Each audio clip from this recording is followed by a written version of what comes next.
Okay, let's unpack this. We've got a unique challenge today.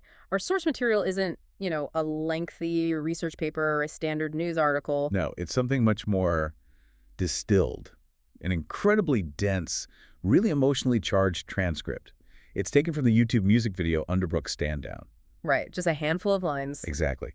But it's fascinating because in just those few lines, this text provides, well, a complete blueprint for the total failure of a relationship. So we're treating this almost like a study.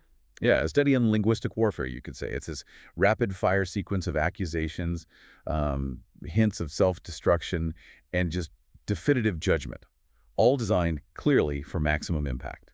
And that's our mission today, to map the narrative arc in these short, sharp phrases. They really don't waste any time, do they? Not at all. The text begins instantly with retrospective questioning, judgment. Yeah, the core question aims squarely at the target of the speaker's anger. It feels like the central puzzle we have to solve here. Was it worth it in the end? And what's remarkable, I think, is how the speaker just bypasses any recounting of events. They go straight to condemning the motive. Right. No preamble. Zero preamble. It suggests the conflict had already reached a point of absolute non-negotiable termination. There's just no ambiguity left. Okay, so once that question of worth is on the table, the text immediately answers it, which leads us right into, well, the anatomy of weakness, doesn't it? It does. The speaker doesn't just ask if the actions were worthwhile, they instantly define the behavior as coming from some kind of inherent failure, saying the target was desperate for the affection. And that phrasing, that's a masterclass in a rhetorical power play. By labeling the actions desperate, the speaker immediately strips any validity, any sincerity from the target's efforts. So it's like reframing everything. Completely. Reframing the target's attempts at maybe reconciliation or love, not as genuine, but purely as a transaction.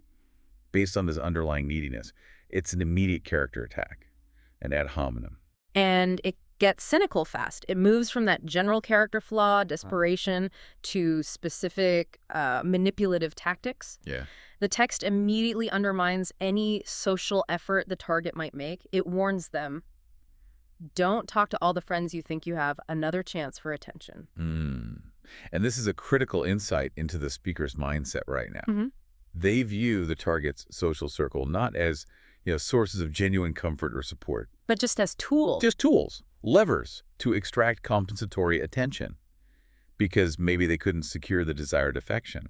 It suggests the target has this pattern maybe of substituting shallow external validation for, real emotional connection. That's interesting. You frame that as manipulation by the target, but isn't it also an extremely effective defensive tactic by the speaker? Oh, absolutely. How so? Well, they're closing down every avenue the target has for emotional maneuvering. It's a total dismissal of the target's entire coping mechanism, maybe their whole support system. That's a great point. It is the speaker asserting control over what's left of the narrative. And they cement that control by just refusing to participate in the target's confusion. Right, throwing up their hands. Exactly. Saying they can't even figure out the real goal. Do you want it? Do you need me? Why would I know? That refusal to know, that final dismissal of the target's emotional calculus, it feels like a really clear boundary. It is. The speaker is basically communicating, look, your attempts to draw me back in, they're too convoluted, they're predicated on need, and I'm not going to waste my energy analyzing them anymore. Yeah, it's the final wall. Before the argument pivots entirely toward judging the means of communication itself. Okay. Which brings us to the core of the breakdown. Yeah. This idea of linguistic warfare and deceit. Once the motive is established as desperation, the text transitions to criticizing how the target tries to manage the conflict. And here's where the language gets really charged, I think. The speaker connects an inability to articulate a defense with, moral weakness. You must be weak because you can't even speak. It suggests paralysis. Yeah. And that raises an important question. Is the speaker claiming the target is paralyzed by guilt? Maybe. Making them unable to state their case honestly. Which then leads them to deceit. Potentially. The text immediately challenges the target on their internal conviction, demanding, do you even believe? And the response to that silence or that perceived guilt is this active, specific accusation of manipulation. Twist words, again, just another failed attempt. That image of twisting words. It implies not just lying, but actively warping or distorting the shared reality, trying to avoid accountability. It's like an intellectual betrayal almost. Exactly. The perceived weakness isn't just about being quiet. It's about a moral failure to engage with the truth, which forces the target, in the speaker's view, into constant verbal distortion. Okay. And this failure is contextualized in a really powerful, kind of desperate metaphor. The attempt at verbal gymnastics is described as just another failed attempt to unearn all of the bridges. That specific phrase, unburn the bridges, that really stood out to me. It's genuinely insightful. We talk about burning bridges all the time, an irrevocable action, right? Right. Done is done. But the effort to unburn them, that captures the target's futile, maybe desperate hope. It's this rhetorical paradox that just sums up persistent, destructive failure. It really does. The target is striving to reverse an irrevocable act of destruction. But their continued use of insincerity, the word twisting, it guarantees their failure. So they keep trying, but the way they're trying just makes things worse. Precisely.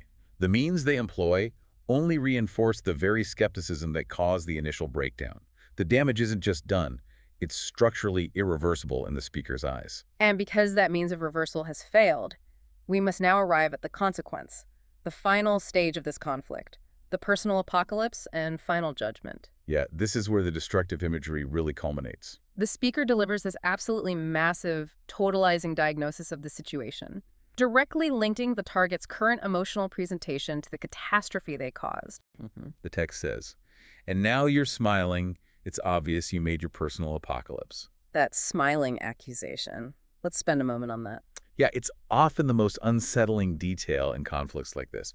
Why is the target smiling? Is it like genuine relief? Is it defiance? Or maybe it's a psychological defense mechanism, a complete, almost self-destructive denial of the wreckage they created. Could be. If we connect this to the bigger picture, the smiling implies this profound disconnect from reality.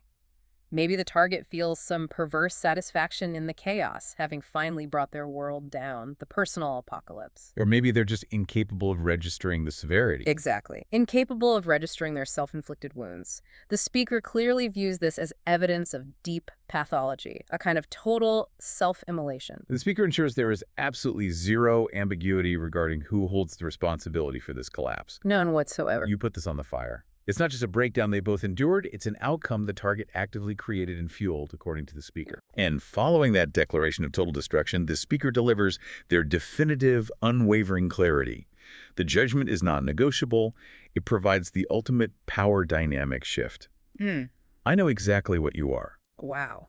That single sentence, it just asserts absolute authority, doesn't it? Completely. It stops the conversation dead.